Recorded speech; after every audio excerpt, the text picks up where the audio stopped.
ಸ್ನೇಹಿತರೆ, ಮೀಡಿಯಾ ಮಾಸ್ಟರ್ಸ್ಗೆ ಸ್ವಾಗತ, ಸುಸ್ವಾಗತ. ಗೆಳೆಯರೆ, ಜಗತ್ತು 2024 ಅಂತ್ಯದಲ್ಲಿದೆ.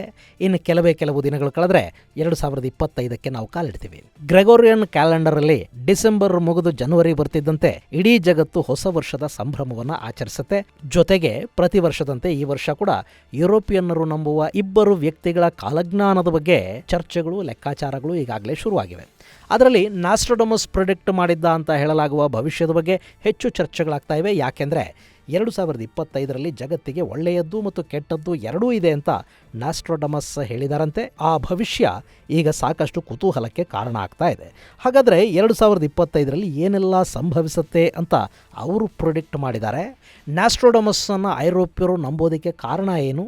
ಆತ ಹೇಳಿದ್ರಲ್ಲಿ ಎಷ್ಟು ನಿಜ ಆಗಿದೆ? ಈ ವರ್ಷ ಆತ ಆಗತ್ತೆ ಅಂತ ಹೇಳ್ತಾ ಇರೋದೇನು? ಆ ಕುರಿತಾದ ಸೂಚನೆಗಳೆಷ್ಟಿವೆ ಅನ್ನೋದರ ಬಗ್ಗೆ ಕೂಡ ಒಂದಷ್ಟು ಮಾಹಿತಿಯನ್ನು ನಾವಿಲ್ಲಿ ನೋಡೋಣ. ಗೆಳೆಯರೆ, 2024 ಮುಗಿತಾ ಬಂತು. ಯುದ್ಧಗಳು, ಸಂಘರ್ಷಗಳು, ಹೊಸ ಸ್ನೇಹ, ಅಧಿಕಾರ ಪಲ್ಲಟ, ಅಧಿಕಾರ ಬದಲಾವಣೆ, ಸಾಕಷ್ಟು ಸಾವು ನೋವುಗಳು, ಹೀಗೆ ಈ ವರ್ಷ ಜಗತ್ತಿಗೆ ಸಾಕಷ್ಟು ಬದಲಾವಣೆಗಳನ್ನು ತೋರಿಸ್ತು. ಭಾರತದಲ್ಲಿ ಕೂಡ ಈ ಬಾರಿ ಅಧಿಕಾರ ಬದಲಾವಣೆ ಆಗುತ್ತೆ ಅಂತ ಸಾಕಷ್ಟು ಜನ ಹೇಳ್ತಾ ಇದ್ರು. ಆದರೆ ಅದು ಸ್ವಲ್ಪದರಲ್ಲಿ ತಪ್ಪಿತು. ಮತ್ತೆ BJP ನೇತೃತ್ವದ ಸರ್ಕಾರ ರಚನೆ ಆಯಿತು. ಮೋದಿ ಮತ್ತೊಮ್ಮೆ ಪ್ರಧಾನಿ ಆದರು. ಆದರೆ ಕಳೆದ 2 ಬಾರಿಯಂತೆ ಈ ಬಾರಿ ಸಂಪೂರ್ಣ ಬಹುಮತ ಸಿಗಲಿಲ್ಲ. ಹಾಗೆ ಈ ವರ್ಷ ಭೀಕರ ಬರವನ್ನು ನೋಡಿದ್ದಾಯಿತು, ಭಾರಿ ಪ್ರಮಾಣದ ನೆರೆಯನ್ನು ಕೂಡ ನೋಡಿದ್ದಾಯಿತು. ಇನ್ನು 2025 ಅಂದರೆ ಮುಂದಿನ ವರ್ಷ ಹೇಗಿರುತ್ತೆ ಅನ್ನೋದರ ಬಗ್ಗೆ ಕೂಡ ಸಾಕಷ್ಟು ಕುತೂಹಲಗಳು ಇವೆ. ಆ ಕುತೂಹಲಗಳನ್ನು ತಣಿಸುವ ಕೆಲಸವನ್ನು ಅಂತಾರಾಷ್ಟ್ರೀಯ ಮಾಧ್ಯಮಗಳು ಮಾಡ್ತಾ ಇವೆ. ಅದರಲ್ಲೂ ಯುರೋಪ್ನ ಪತ್ರಿಕೆಗಳು 2025ರ ಭವಿಷ್ಯದ ಬಗ್ಗೆ ವರದಿಗಳ ಮೇಲೆ ವರದಿಗಳನ್ನು ಬಿಡುಗಡೆ ಮಾಡ್ತಾ ಇವೆ. ಅಂಥ ವರದಿಗಳ ಪೈಕಿ ನಾಸ್ಟ್ರಡಮಸ್ ಪ್ರೆಡಿಕ್ಟ್ ಮಾಡಿರುವ ಭವಿಷ್ಯ ಕೂಡ ಗಮನ ಸೆಳೀತಾ ಇದೆ. ಗೆಳೆಯರೆ, ಈ ನಾಸ್ಟ್ರಡಮಸ್ ಇದ್ರಲ್ಲ, ಇವರು ಫ್ರೆಂಚ್ ಆಸ್ಟ್ರಾಲಜರ್ ಹಾಗೂ ಫಿಸಿಷಿಯನ್ ಆಗಿದ್ದವರು. ಈ ವ್ಯಕ್ತಿಯನ್ನ ಮೈಖೇಲ್ ದ ನಾಸ್ಟ್ರೋಡಮ್ ಅಂತ ಕರೆಯಲಾಗುತ್ತೆ. 1503ರಿಂದ 1566 ನಡುವೆ ಈತ ಬದುಕಿದ್ದ ಅಂತ ಹೇಳ್ತಾರೆ. ತಮ್ಮ ಕೊನೆಯ ದಿನಗಳಲ್ಲಿ ಈತ ಒಂದು ಪುಸ್ತಕವನ್ನು ಬರೆದರು. ಅದನ್ನು ಲೆಪೋಫೆಸಿ ಅಂತ ಕರೆಯಲಾಗುತ್ತೆ. ಅದರಲ್ಲಿ ಸುಮಾರು 942 ವಾಕ್ಯಗಳಿದ್ದು ಅವುಗಳನ್ನು ಭವಿಷ್ಯದ ಮಾಪಕಗಳು ಅಂತ ಐರೋಪ್ಯರು ಭಾವಿಸ್ತಾರೆ.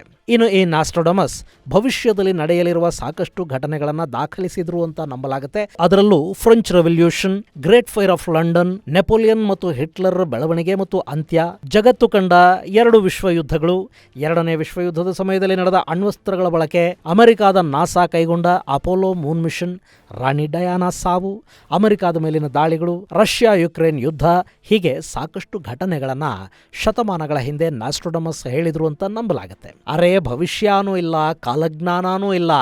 ಆ ನಾಸ್ಟ್ರಡಮಸ್ ಅನ್ನೋ ಮನುಷ್ಯ ಬರೆದ ಒಂದಿಷ್ಟು ಕವನಗಳನ್ನು ಇಂಟರ್ಪ್ರಿಟ್ ಮಾಡೋರು ಆತನನ್ನು ವೈಭವೀಕರಿಸಿ ಆತ ಭವಿಷ್ಯವನ್ನೇ ಹೇಳಿಬಿಟ್ಟಿದ್ದಾನೆ, ಆತ ಹೇಳಿದ ಹಾಗೆ ನಡೀತಾ ಇದೆ ಅಂತ ಕಥೆ ಕಟ್ತಾ ಇದ್ದಾರೆ ಅಷ್ಟೇ ಅಂತ ಒಂದಷ್ಟು ಜನ ಹೇಳಿದರೂ ಕೂಡ ಈ ಜಗತ್ತಿನ ಸಾಕಷ್ಟು ಜನ, ಅದರಲ್ಲೂ ಯುರೋಪ್ ಹಾಗೂ ಪಶ್ಚಿಮ ದೇಶಗಳ ಜನ ಈ ನಾಸ್ಟ್ರಡಮಸ್ ಭವಿಷ್ಯವನ್ನು ವಿಪರೀತ ಪ್ರಮಾಣದಲ್ಲಿ ನಂಬುತ್ತಾರೆ.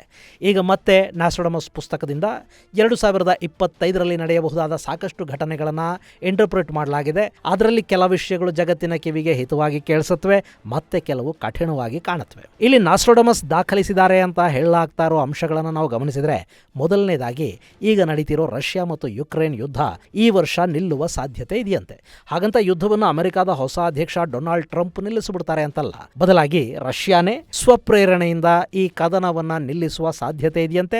ಅಷ್ಟೇ ಅಲ್ಲದೆ ಈ ಯುದ್ಧ ನಿಂತರೂ ಕೂಡ ರಷ್ಯಾ ಮತ್ತು ಯುಕ್ರೇನ್ 2 ಆರ್ಥಿಕ ಸಂಕಷ್ಟವನ್ನು ಎದುರಿಸಬೇಕಾಗಿ ಬರಬಹುದು ಅನ್ನೋದನ್ನು ಕೂಡ ನಾಸ್ಟ್ರಡಮಸ್ ಹೇಳಿದಾರಂತೆ. ಸಹಜಾನೇ ಅಲ್ವಾ?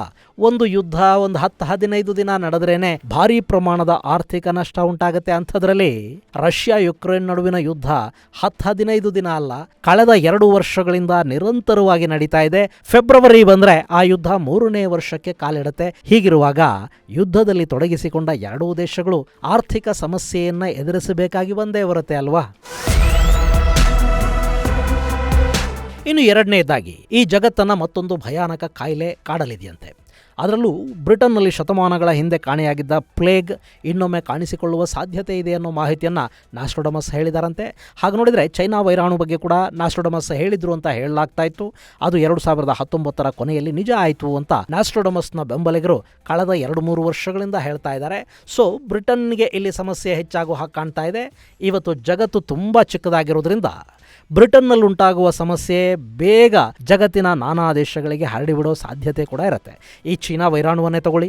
ಚೈನಾದಲ್ಲಿ ವೈರಾಣುವಿನ ಕಾಟ ಕಾಣಿಸ್ಕೊಳ್ತು, ಆದರೆ ಅದು ಚೈನಾಗಿಂತಲೂ ಹೆಚ್ಚು ಸಮಸ್ಯೆಯನ್ನು ಉಂಟು ಮಾಡಿದ್ದು ಯುರೋಪ್ ಸೇರಿದ ಹಾಗೆ ಜಗತ್ತಿನ ನಾನಾ ದೇಶಗಳಲ್ಲಿ. ಹೀಗಾಗಿ ಬ್ರಿಟನ್ನಲ್ಲಿ ಉಂಟಾಗುವ ಮಾರಣಾಂತಿಕ ಕಾಯಿಲೆ ಆದಷ್ಟು ಬೇಗ ಇಡೀ ಜಗತ್ತನ್ನ ವ್ಯಾಪಿಸುವ ಸಾಧ್ಯತೆಗಳನ್ನು ತಳ್ಳಿ ಹಾಕೋದಿಕ್ಕೆ ಬರುವುದಿಲ್ಲ. ಇಲ್ಲೊಂದು ಭವಿಷ್ಯವನ್ನ ಹೇಳಲಾಗಿದೆ ಅಂತ ಅಂದಮೇಲೆ ಮುಂದಿನ ಆರೋಗ್ಯ ಸಮಸ್ಯೆಗಳನ್ನ, ಪ್ಯಾಂಡಮಿಕ್ಗಳನ್ನ ಎದುರಿಸೋದಿಕ್ಕೆ ಬೇಕಾದ ವ್ಯವಸ್ಥೆಗಳನ್ನ ಆಯಾ ದೇಶಗಳ ಸರ್ಕಾರಗಳು ಮಾಡ್ಕೋಬೇಕಾಗಿ ಬರುತ್ತೆ. ಇನ್ನು ಮೂರನೆಯದ್ದಾಗಿ ಭೂಮಿಗೆ ಕ್ಷುದ್ರ ಗ್ರಹವೊಂದು ಅಪ್ಪಳಿಸುವ ಸಾಧ್ಯತೆ ಇದೆಯಂತೆ. ಗೆಳೆಯರೆ, ಈಗಾಗಲೇ ನಾಸಾದ ವಿಜ್ಞಾನಿಗಳು 2 ಕ್ಷುದ್ರ ಗ್ರಹಗಳನ್ನು ಗುರುತಿಸಿದ್ದಾರೆ. ಅವೆರಡೂ ಕೂಡ ಭೂಮಿಗೆ ತುಂಬಾನೇ ಹತ್ತಿರದಲ್ಲಿ ಪಾಸ್ ಆಗ್ತಾ ಇವೆ. ಆ ಕ್ಷುದ್ರ ಗ್ರಹಗಳು ಸ್ವಲ್ಪ ದಿಕ್ಕು ಬದಲಿಸಿದರೂ ಕೂಡ ಅವು ಬಂದು ಭೂಮಿಗೆ ಅಪ್ಪಳಿಸುವ ಸಾಧ್ಯತೆ ಇದೆ ಅನ್ನೋ ಮಾಹಿತಿಯನ್ನ ನಾಸಾ ಕೊಟ್ಟಿದೆ. ಸೊ ಇಲ್ಲಿ ನಾಸ್ಟ್ರಡಮಸ್ ಹೇಳಿದ್ದಾರೆ ಅಂತ ಹೇಳಲಾಗ್ತಾ ಇರೋದಕ್ಕೂ ಕ್ಷುದ್ರ ಗ್ರಹಗಳು ಮುಂದಿನ ವರ್ಷ ಭೂಮಿಯ ಕಡೆಗೆ ಬರೋದಕ್ಕೂ ಸಂಬಂಧ ಇದೆಯಾ, ಅಥವಾ ಈ ಕ್ಷುದ್ರ ಗ್ರಹಗಳ ಮಾಹಿತಿ ಇರೋದ್ರಿಂದಲೇ ನಾಸ್ಟ್ರಡಮಸ್ ಭವಿಷ್ಯವನ್ನ ಇಂಟರ್ಪ್ರಿಟ್ ಮಾಡ್ತಾ ಇರೋರು ಇದನ್ನ ಹೇಳ್ತಾ ಇದ್ದಾರಾ ಗೊತ್ತಿಲ್ಲ. ಅಂತೂ ಕ್ಷುದ್ರ ಗ್ರಹಗಳು ಭೂಮಿಯ ಸಮೀಪಕ್ಕೆ ಬರ್ತಾ ಇವೆ ಅನ್ನೋ ಮಾಹಿತಿಯನ್ನ ನಾಸಾ ಅಂತೂ ಕೊಟ್ಟಿದೆ. ಇನ್ನು 4ನೆಯದ್ದಾಗಿ ಫ್ರಾನ್ಸ್ ಮತ್ತು ಟರ್ಕಿಗಳು ಯುದ್ಧಕ್ಕೆ ನಿಲ್ಲಬಹುದು ಅನ್ನೋದು. ಇದನ್ನ ಗಮನಿಸಿದ್ರೆ ಈ ಭವಿಷ್ಯ ನಿಜ ಆಗೋದು ಸ್ವಲ್ಪ ಕಷ್ಟ ಅಂತ ಅನ್ನಿಸದೇ ಇರೋದಿಲ್ಲ. ಯಾಕೆಂದ್ರೆ ಫ್ರಾನ್ಸ್ ಮತ್ತು ಟರ್ಕಿ ಎರಡೂ ಕೂಡ ನ್ಯಾಟೋ ದೇಶಗಳು. ಇಲ್ಲಿ ಒಬ್ಬರ ಮೇಲೊಬ್ಬರು ಯುದ್ಧ ಮಾಡಿಕೊಳ್ಳುವ ಸಂದರ್ಭ ತುಂಬಾ ಕಡಿಮೆ ಇರುತ್ತೆ. ಆದರೆ ಒಂದು ಕಾಲದಲ್ಲಿ ಫ್ರಾನ್ಸ್ನ ವಸಾಹತು ಆಗಿದ್ದ ಯಾವುದಾದ್ರೂ ದೇಶದ ಮೇಲೆ ಟರ್ಕಿ ಮತ್ತೆ ದಾಳಿ ಮಾಡಿ ಆ ದೇಶದ ಜೊತೆಗೆ ಯುದ್ಧಕ್ಕೆ ನಿಂತರೆ ಅದನ್ನ ಫ್ರಾನ್ಸ್ ಹಾಗೂ ಟರ್ಕಿಯ ನಡುವಿನ ಯುದ್ಧ ಅಂತ ಬಣ್ಣಿಸುವ ಅಥವಾ ಇಂಟರ್ಪ್ರಿಟ್ ಮಾಡುವ ಸಾಧ್ಯತೆ ಇರುತ್ತೆ. ಈಗ ಉದಾಹರಣೆಗೆ ಸಿರಿಯಾ ಸರ್ಕಾರದ ಮೇಲೆ ಪ್ರತ್ಯೇಕತಾವಾದಿ ಪಡೆಗಳು ದಾಳಿ ಮಾಡಿ ಅಲ್ ಬಶರ್ ನೇತೃತ್ವದ ಸರ್ಕಾರವನ್ನು ಪತನಗೊಳಿಸಿ ಡಮಾಸ್ಕಸ್ ಅನ್ನ ಆಕ್ರಮಿಸಿಕೊಂಡು ಅಲ್ಲೊಂದು ಹೊಸ ಮಧ್ಯಂತರ ಸರ್ಕಾರವನ್ನು ರಚನೆ ಮಾಡಿದ್ದಾರೆ. ಈ ದಾಳಿಯ ಹಿಂದೆ ಟರ್ಕಿಯ ಕೈವಾಡ, ನೆರಳು, ಸಹಾಯ, ಸಹಕಾರ ಎಲ್ಲ ಕೂಡ ಇದೆ. ಆ ಪಡೆಗಳು ಟರ್ಕಿ ಬೆಂಬಲಿತ ಪಡೆಗಳೇ ಇವತ್ತು ಸಿರಿಯಾನ ಆಕ್ರಮಿಸಿಕೊಂಡಿರೋದು. ಈಗ ಸಿರಿಯಾದಿಂದ ಅವರು ಮುಂದೆ ಬಂದು ಲೆಬನಾನ್ ಮೇಲೋ ಮತ್ತೊಂದು ದೇಶದ ಮೇಲೋ ದಾಳಿ ಮಾಡಿ ಹೀಗೆಲ್ಲ ಮಾಡಬೇಡಿ ಅಂತ ನಾಳೆ ಫ್ರಾನ್ಸ್ ಹೇಳಿದರೆ ಫ್ರಾನ್ಸ್ ಮತ್ತು ಟರ್ಕಿಯ ನಡುವೆ ಒಂದಷ್ಟು ವಾಗ್ಯುದ್ಧಗಳು ನಡೆದರೂ ಕೂಡ ಅದನ್ನ ಎರಡೂ ದೇಶಗಳ ನಡುವಿನ ಯುದ್ಧ ಅಂತ ಇಂಟರ್ಪ್ರಿಟ್ ಮಾಡೋ ಸಾಧ್ಯತೆಗಳಿರುತ್ತವೆ. ಇನ್ನು ನಾಸ್ಟ್ರಡಮಸ್ 2025 ಬಗ್ಗೆ ಹೇಳಿರೋ ಮತ್ತೊಂದು ಭವಿಷ್ಯ ಅಂದ್ರೆ ಬ್ರೆಜಿಲ್ ಈ ಬಾರಿ ಜ್ವಾಲಾಮುಖಿಯ ಬೆಂಕಿಯಲ್ಲಿ ನರಳತ್ತೆ ಅನ್ನೋದು. ಹಾಗೇನೆ ಬ್ರೆಜಿಲ್ ಮಳೆಯ ನೀರಲ್ಲಿ ಕೊಚ್ಕೊಂಡು ಹೋಗುತ್ತೆ ಅಂತ ಕೂಡ ನಾಸ್ಟ್ರಡಮಸ್ ಹೇಳಿದಾರಂತೆ. ಗೆಳೆಯರೆ, 2024 ಬ್ರೆಜಿಲ್ ಭೀಕರ ಬರಗಾಲವನ್ನು ಕಂಡಿದೆ. ಅಲ್ಲಿನ ಅಮೆಜಾನ್ ನದಿಯಲ್ಲಿ ನೀರಿನ ಪ್ರಮಾಣ ತುಂಬಾನೇ ಕುಸಿದಿದೆ. ಕೆಲ ಕಡೆಗಳಲ್ಲಿ ನದಿ ಪಾತ್ರಗಳೆಲ್ಲ ಒಣಗೋಗಿವೆ. ಈ ಬಾರಿ ಬ್ರೆಜಿಲ್ ಮಾತ್ರ ಅಲ್ಲದೆ ದಕ್ಷಿಣ ಅಮೆರಿಕಾದ ಸಾಕಷ್ಟು ದೇಶಗಳು ಭೀಕರ ಬರಗಾಲಕ್ಕೆ ತುತ್ತಾಗಿದ್ವು.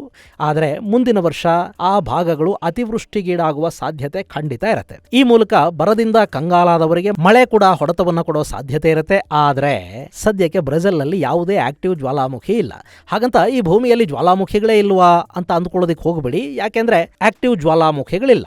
ಒಂದು ಕಾಲದಲ್ಲಿ ಅಲ್ಲಿ ಕೂಡ ದೊಡ್ಡ ದೊಡ್ಡ ಜ್ವಾಲಾಮುಖಿ ಪರ್ವತಗಳಿದ್ವು.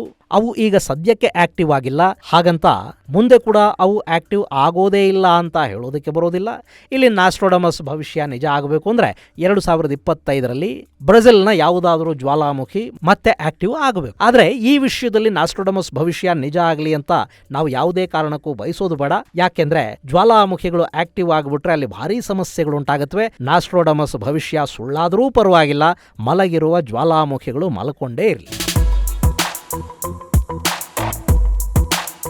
ಗೆಳೆಯರೆ, ನಾಸ್ಟ್ರಡಮಸ್ ಆಗಲಿ, ಬಾಬಾ ವಂಗ ಆಗಲಿ ಅಥವಾ ಮತ್ಯಾರೇ ಆಗಲಿ, ಅವ್ರು ಹೇಳಿರೋ ಭವಿಷ್ಯಗಳು, ಕಾಲಜ್ಞಾನ ಎಲ್ಲ ಕೂಡ ನಿಜಾನೇ ಆಗತ್ವೆ ಅಂತೇನಲ್ಲ. ಆದರೆ ಅವರವತ್ತು ಏನೋ ಬರೆದಿಟ್ಟಿದ್ದಾರೆ, ಅದಕ್ಕೆ ತಕ್ಕ ಹಾಗೆ ಒಂದಷ್ಟು ಘಟನೆಗಳು ನಡೀತಾ ಇವೆ. ಆ ಘಟನೆಗಳನ್ನ ಅವರ ಹೇಳಿಕೆಗಳ ಜೊತೆಗೆ ತಾಳೆ ಹಾಕಿ ಒಂದಷ್ಟು ಭವಿಷ್ಯಗಳು ನಿಜ ಆಗಿವೆ ಅನ್ನೋದನ್ನ ಆ ಕಾಲಜ್ಞಾನಿಗಳನ್ನ ಯಾರು ನಂಬುತ್ತಾರೆ ಅವರು ಹೇಳ್ತಾ ಹೋಗ್ತಾರೆ. ಈ ಕಾಲಜ್ಞಾನ, ಭವಿಷ್ಯ ಇವೆಲ್ಲ ವಿಜ್ಞಾನಕ್ಕೆ ನಿಲುಕದ, ನಾವು ತಳ್ಳಿ ಹಾಕೋದಿಕ್ಕೆ ಸಾಧ್ಯವೂ ಆಗದ, ಅಲ್ಲಗೆಳೆಯಲಾಗದ, ನಂಬಿಕೆಗೆ ಮಾತ್ರ ಸಂಬಂಧಪಟ್ಟ ಒಂದಷ್ಟು ವಿಷಯಗಳು. ಈ ನಂಬಿಕೆ ಅನ್ನೋದು ನಮ್ಮ ಸೈಕಾಲಜಿಗೆ ಸಂಬಂಧಪಟ್ಟ ವಿಷಯ. ನಂಬಿಕೆ ನಮಗೆ ನೆಮ್ಮದಿಯನ್ನು ಕೊಡುತ್ತೆ ಅನ್ನೋದಾದರೆ, ನಂಬಿಕೆ ಭವಿಷ್ಯದಲ್ಲಿ ನಾವು ಎಚ್ಚರಿಕೆಗಳನ್ನು ತಗೊಳ್ಳೋ ಹಾಗೆ ಮಾಡುತ್ತೆ ಅನ್ನೋದಾದರೆ, ಆ ನಂಬಿಕೆಗಳಿಂದ ನಮಗೆ ಯಾವ ನಷ್ಟವೂ ಆಗೋದಿಲ್ಲ ಅನ್ನೋದಾದರೆ ನಂಬೋದರಲ್ಲಿ ತಪ್ಪೇನಿದೆ?